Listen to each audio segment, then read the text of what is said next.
The brutal conflict in Gaza, which began on October 7, 2023 between Israel and the Palestinian militant group Hamas, lasted for 15 months before coming to an end on January 19, 2025.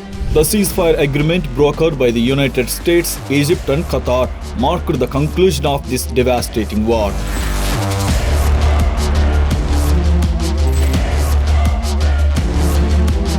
So what is the situation like in Gaza now, a central region in Palestine following the war? How does the once terrifying environment filled with war ruins and scenes of devastation that resembled a cemetery look today? In this video, we will explore the current struggles of the people who once had no food or shelter. Welcome to Hidden Folder.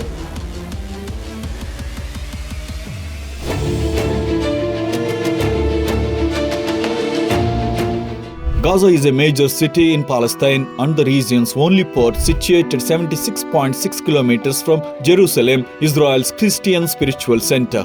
Before the war, it was one of the most populous and vital cities in the country. With abundant hydrocarbon reserves in its vicinity, Gaza holds significant potential for development as an industrial hub.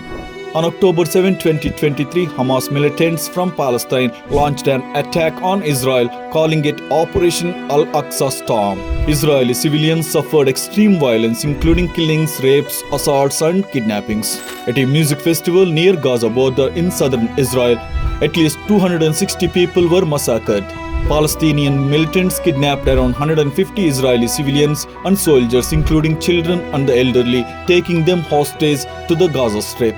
In response, the Israeli Defense Forces launched intense airstrikes on Gaza under Operation Iron Swords. Over nearly 15 months of prolonged warfare, Israel's high advanced military forces caused immense loss of life and widespread destruction in Gaza. Israel initially responded with a barrage of rockets before escalating its offensive with a full-scale ground invasion of Gaza, aiming to eliminate Hamas entirely. Declaring all-out war, Israel prioritized both the eradication of militants and the rescue of hostages.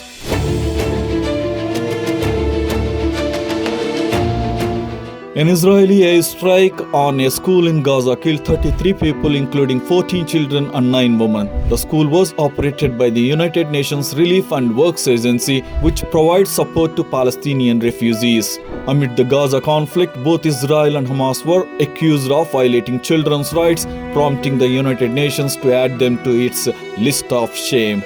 According to a report from the Hamas-run Ministry of Health, large-scale Israeli militant attacks and the widespread destruction of Gaza have resulted in nearly 46,000 deaths. Thousands of buildings and homes have been reduced to rubble. Israeli strikes have plunged Gaza into a humanitarian crisis, leaving many residents without shelter or access to food.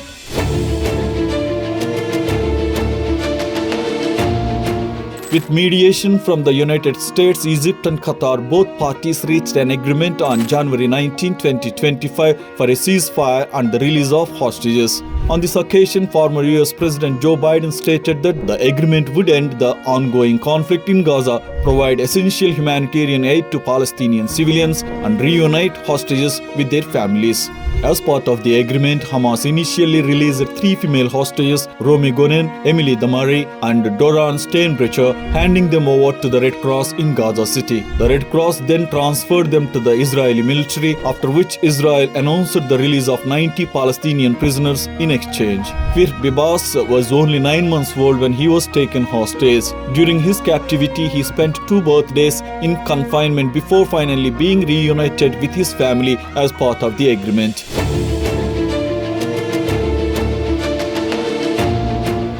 After the gunfire ceased, Palestinians returned to their homeland with joy, only to have their happiness shattered upon seeing the devastation. Confronted with the ruins of their homes, they were overcome with despair, uncertain about their future. The Gaza Strip, spanning just 360 square kilometers, has endured one of the most catastrophic destructions in history, reminiscent of the atomic bombings of Hiroshima and Nagasaki during World War II. According to a damage assessment by the United Nations Satellite Center, 2/3 of all structures in Gaza have been damaged. The World Health Organization has designated Al-Shifa, Gaza's largest hospital, as a death zone. The team reported finding evidence of gunfire and a large number of bodies around the hospital, noting that 70% of the deceased were women and children.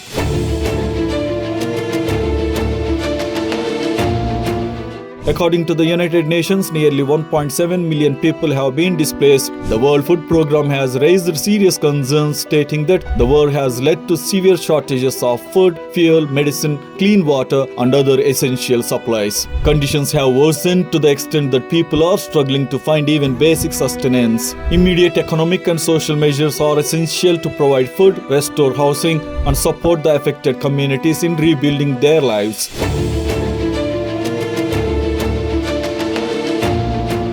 The World Bank estimates that the Israel-Hamas war has inflicted approximately $18.5 billion in damages on Gaza. A previous assessment by the United Nations Conference on Trade and Development found that 80% to 96% of Gaza's agricultural assets had been destroyed, including irrigation systems, livestock farms, orchards, machinery, and storage facilities.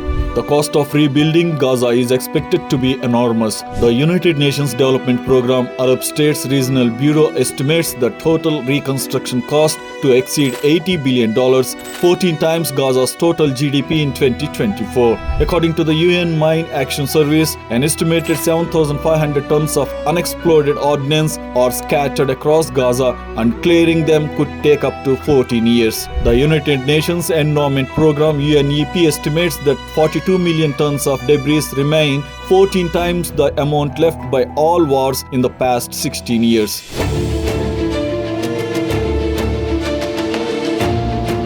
According to a UN Conference on Trade and Development report, if Israel's blockade persists, the full reconstruction of Gaza could take up to 350 years. Even under optimal conditions with a 10% economic growth rate, recovery would still span several decades. Additionally, the Shelter Cluster Organization estimates that rebuilding Gaza's destroyed homes alone could take nearly 40 years. According to estimates from the Economic and Social Commission for Western Asia, Gaza's poverty rate has exceeded 58.4%. The latest figures indicate that even with the war's end, suffering in Gaza is far from over.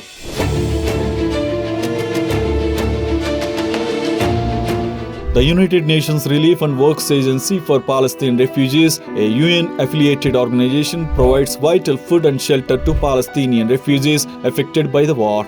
India has been actively extending humanitarian aid to the people of Gaza. As part of this effort, it dispatched the first batch of assistance in October, delivering medical supplies and disaster relief materials to Palestinian civilians. The second batch, sent on November 19, included life-saving medicines, surgical equipment, tents, sleeping bags, tarpaulins, sanitary supplies, and other essential items, including water purification tablets. Israel has explicitly stated that it will not interfere in Gaza's governance. According to international media reports, Gulf countries are prepared to support Gaza's reconstruction, but only with assurances from Israel that the rebuilt infrastructure will not be destroyed. Even institutions like the United Nations, founded to uphold global peace, struggle to prevent conflicts between nations. Its effectiveness is often undermined by the influence of a few powerful countries, prompting growing calls from many nations for comprehensive reform. Wars bring only destruction and suffering, offering no true benefit to humanity. Let us hope that all nations recognize this reality and unite in the pursuit of lasting global peace.